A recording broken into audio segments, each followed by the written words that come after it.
వరుణ్ రఘువర రవిమలేష్ జోదాయక పలచారి బుద్ధిహీనతన ధ్యానికై సుమీరా పవన కుమార బలబుద్ధి విద్యాదే మోహే హరహు కలేశ vicar. Shri సీతారామచంద్రునికి జై జై. బోధన బాగా కంటతా వచ్చిందా, లేకపోతే మీ మాస్టర్ గారు అన్నట్టు చిలక పలుకులు వల్లె వేస్తున్నావా నువ్వు? వచ్చిందమ్మ గారు, వినిపించనా?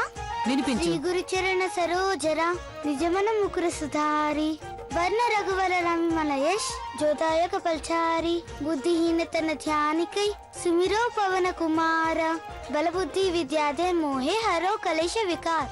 శ్రీరామచంద్రునికి జై జై. మేరా ప్రభు రామ్ జై జై రామ్. శబ్బాష్, చాలా బాగా నేర్చుకున్నావి నువ్వు. అంటే మీకు ఇది నచ్చిందా? అయితే మీరు ఇదంతా బాబు గారికి కూడా చెప్తారా? మీ మాట వింటున్నానని చెప్తారుగా? చెప్పండి అమ్మగారు, చెప్తారుగా? చెప్తానులే. హరే రామా హరే రామా సాలిగ్రాముడా, నా తప్పులన్నీ మన్నించు తండ్రి. అలా ఎందుకన్నారమ్మగారు? మీరు కూడా తప్పులు చేస్తారా? అవును, చెయ్యకూడదని ప్రయత్నిస్తున్నాను, కాని ఎంతైనా మనిషిని కదా, తెలియక తప్పులు జరిగుండొచ్చు కదా. అమ్మగారు, మిమ్మల్ని ఎవరు ఆపుతారు తప్పు చేయకుండా? ఏది తప్పు ఎలా తెలుస్తుంది? ఎవరు చెప్తారు మీకు?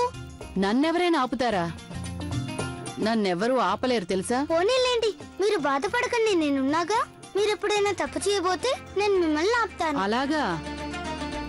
నీ తప్పు నువ్వు తొందరగానే అర్థం చేసుకున్నావే. మరీ అంత సంబరపడకు.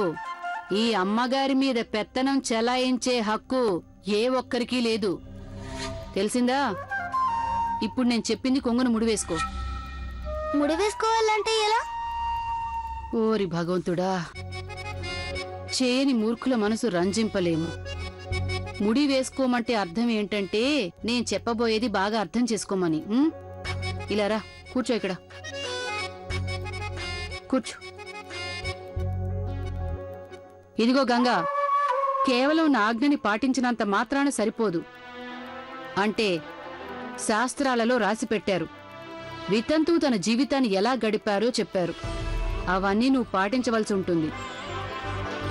వితంతు పాటించవలసిన అన్నిటికంటే మొదటి నియమం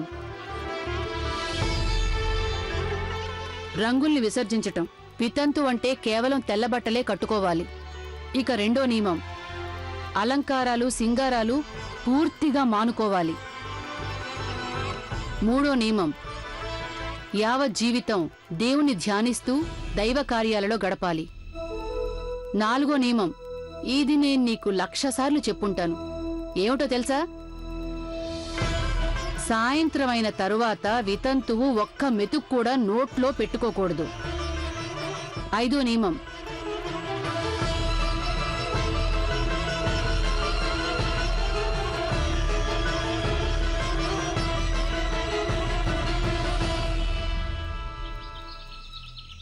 హరే కృష్ణ హరే మురారి. పోన్లే, ఈ మాత్రమైనా మార్పు వచ్చింది నీలో. నాకంటే ముందుగా నిద్రలేస్తున్నావు, స్నాన ధ్యానాలు చేస్తున్నావు. అంటే మెల్లమెల్లగా దారిన పడిపోతున్నావు నువ్వు. చాలా సంతోషం. మరి ఇదంతా మీరు బాబుగారికి చెప్తారు కదా? చెప్తాలే. ఎప్పుడు చూసినా బాబుగారి గొడవే. నా సంగతి నీకు పట్టదనుకుంటాను.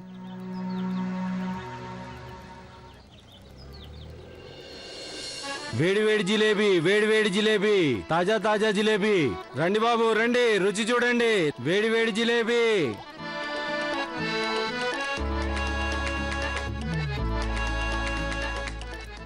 అమ్మగారు, జిలేబీలు సమోసాలు తినాలని ఆశగా ఉందా? నాకు కూడా. చాలే ఊరుకో. జిలేబీలు సమోసాలంట. వెల్లుల్లిపాయలు ఉల్లిపాయలు మనం తినకూడదు. మనం వితంతులం, ఇలాంటివన్నీ తినడం నిషేధం. నిషేధం అంటే వితంతులు ఇవన్నీ తినకూడదు. అంటే అంత రుచిగా ఉన్నవి ఏమీ తినకూడదా? అవునవును, మనం తినకూడదు. ఎందుకు తినకూడదు? ఎందుకంటే ఇలాగని శాస్త్రాల్లో రాశారు. శాస్త్రాల్లో అలా రాశారా? మనం జిలేబీలు సమోసాలు తినకూడదన్నారా? అవునవును, అంతే రాశారు. పద పద. అమ్మగారు, శాస్త్రాల్లో జిలేబీ అనే పేరు కూడా రాశారా? రాశారని మీకు బాగా తెలుసా? మళ్ళీ ఆలోచించండి. అరే, ఆలోచించడానికి ఏముంది, అదే రాశారు. మనం తినకూడదు అంతే. పేరు పెట్టి రాశారా? అంటే జిలేబీలు సమోసాలు అన్ని రాస్తారా? హోరి భగవంతుడా, ఈ పిల్ల అదే పనిగా ప్రశ్నలు వేస్తోంది.